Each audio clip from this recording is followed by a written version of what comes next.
So very clear ఇక్కడ ఒక కొన్ని కీలకమైన విషయాలు మాట్లాడుకుందాం. The first thing is iBomma Ravi అరెస్ట్తో నిజంగా ఇండస్ట్రీకి ఏమైనా ఒరిగిందా అంటే పిక్చర్లో రియల్గా ఉన్నటువంటి సిచ్యువేషన్లో అంటే రియల్గా జరుగుతున్నటువంటి నష్టంలో ఇది పెద్ద విషయం కాదు.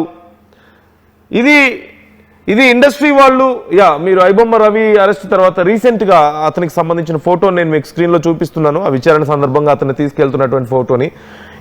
And second one, who is behind this రియల్గా? ఇది కేవలం ఐబొమ్మ రవి లాంటి వాళ్ళు కొంతమంది ఏదో డిజిటల్ క్రైమ్కి పాల్పడుతున్న వాళ్ళ జరుగుతుందా? కేవలం వాళ్ళ పనేనా అంటే నో, ఇండస్ట్రీ వాళ్ళు ఉన్నారు దీని వెనక. It's very crystal clear. Ravi గతంలో అదే చెప్పాడు అండ్ ఇండస్ట్రీ వాళ్ళు కూడా అదే చెప్తున్నారు. అండ్ ఐబొమ్మ రవి అరెస్ట్తో నిజంగా ఇక్కడితో అంతా అయిపోయిద్దా? లేదు, నథింగ్ హ్యాపెన్స్. ఐబొమ్మ రవి విషయంలో కేవలం ప్రచారం మాత్రమే ఎక్కువ జరుగుతుందా? ఇట్స్ ఆల్ ఎక్కువగా ప్రచారం చేసుకుంటున్నారా?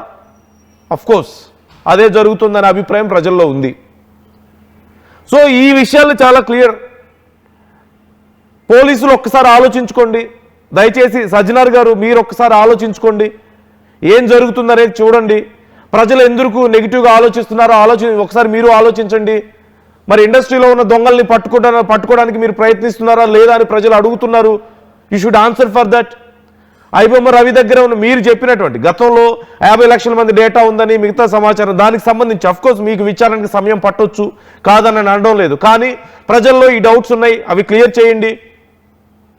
మరి ఐబొమ్మతో పాటు ఇంకా చాలా పెద్ద పెద్ద వెబ్సైట్స్ ఉన్నాయి కదా, వాటి విషయంలో మీరు ఏం చేస్తున్నారు అనేది ప్రజలకు చెప్పండి. ప్రజలకు ఉన్నటువంటి డౌట్స్ని క్లియర్ చేయండి. ఇప్పుడు జరుగుతున్నటువంటి ఈ ప్రచారం అంతా కేవలం జస్ట్ ప్రచారం మాత్రమేనా? దీనివల్ల ఏదైనా ఉపయోగం ఉందా? ప్రజలకు తెలియజెప్పే ప్రయత్నం చేయండి.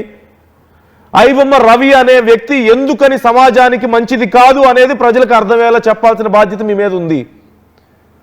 అఫ్కోర్స్ అసలు డిజిటల్ నేరాలకు పాల్పడే వాళ్ళు కానీ పైరసీ చేసేది తప్పే, అది మీరే కాదు మేమైనా ఒప్పుకుంటాం. కానీ ఐబొమ్మ ఈ మొత్తం గేమ్లో ఐబొమ్మ రవి చిన్న ఒక పావు మాత్రమే అనే అభిప్రాయం చాలా మందిలో ఉంది. It seems like that only. So అసలు వ్యక్తులు దీని వెనకున్న వాళ్ళ పరిస్థితి ఏంటి? ఇండస్ట్రీలో ఉన్న దొంగల పరిస్థితి ఏంటి?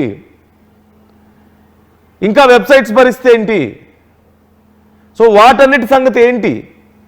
ఇక్కడితో ఆగిపోతుందా ఇది? ముందు ఇంకా చర్యలు ఉంటాయా? ఉంటాయని చెప్పండి. ఇలాంటి వాళ్ళని ఇంకా చాలా మందిని బయటకు తెస్తున్నామని చెప్పండి. ఇండస్ట్రీలో ఉన్న దొంగల్ని బయట పెడతామని చెప్పండి. మెయిన్ ఇండస్ట్రీ వాళ్ళే ఇవంతా డ్రామా చేస్తున్నారనే ఉద్దేశం కూడా ఉంది. అంటే వాళ్ళు టికెట్ల రేట్లు పెంచుకోవచ్చు, కూల్ డ్రింకులు పాప్కార్న్లు 300కి 500కి అమ్ముకోవచ్చు, వాళ్లే మళ్ళీ ఇలాంటి వెబ్సైట్స్ నడపచ్చు, వాళ్లే పైరసీ చేసుకోవచ్చు. కొంతమంది వాళ్ళు అందరని నేను చెప్పను, కొంతమంది ఉన్నారనేది ఇండస్ట్రీ వాళ్ళు ఒప్పుకుంటున్నారని ప్రజలకు అదే అభిప్రాయం ఉంది బయట, అలాగే కనపడుతోంది చాలా మందికి ఇక్కడ. సో మరి వాళ్ళ పరిస్థితి ఏంటి? ఇంటి దొంగల పరిస్థితి ఏంటి? నిజంగా ఆ రోజు వచ్చినటువంటి చిరంజీవి గారికి కానీ, నాగార్జున గారికి కానీ, రాజమౌళి గారికి కానీ వీళ్ళెవ్వరికీ తెలియదా ఇండస్ట్రీలో దొంగలు ఉన్నారనే విషయం?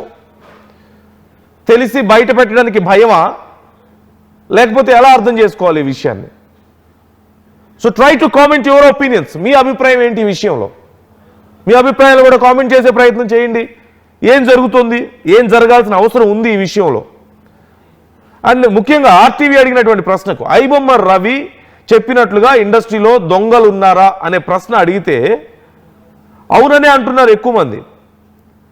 97% మంది అవునంటున్నారు. కేవలం ఒక 3% మంది మాత్రమే నో అంటున్నారు.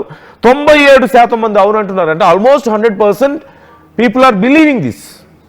ఐబొమ్మ రవి చెప్పినట్లుగా ఇండస్ట్రీలో దొంగలు ఉన్నారు, అసలు దొంగలు ఇండస్ట్రీలోనే ఉన్నారు అని నమ్ముతున్నారు జనం. So who are going to answer these questions? ఎవరు సమాధానం చెప్తారు? సినిమా ఇండస్ట్రీ నుంచి సమాధానం చెబుతారా? పోలీసుల నుంచి సమాధానం చెప్తారా?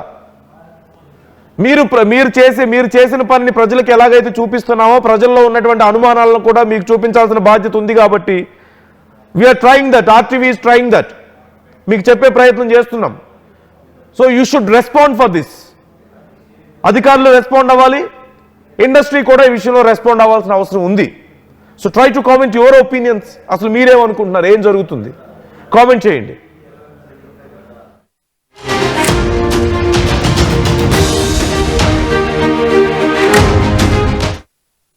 జీవితంలో స్థిరపడటం అంటే ఏమిటి? సొంత ఇల్లు కలిగి ఉండడమే. ఇల్లు కావాలంటే స్థలం కావాలి. స్థలం ఎలాంటి చోట కొనాలి? తక్కువ పెట్టుబడితో ఎక్కువ అభివృద్ధి అయ్యే ప్రాంతంలో కొనాలి. అలాంటి స్థలం హైటెక్ సిటీ ఓఆర్ఆర్ దగ్గర మిస్ అయ్యాం కదా. ఇప్పుడు త్రిబుల్ ఆర్ దగ్గర మిస్ అవ్వకూడదు. షాద్ నగర్ వైపున్న త్రిబుల్ ఆర్ కు చేరువలో నూతన వెంచర్ అమేయ నందు అప్రూవ్డ్ ప్లాట్లు అందుబాటులో ఉన్నాయి. ఒక్కసారి సకుటుంబంగా విచ్చేసి సరైన నిర్ణయం తీసుకోండి. స్వర్గసీమ వారి నూతన వెంచర్ అమేయ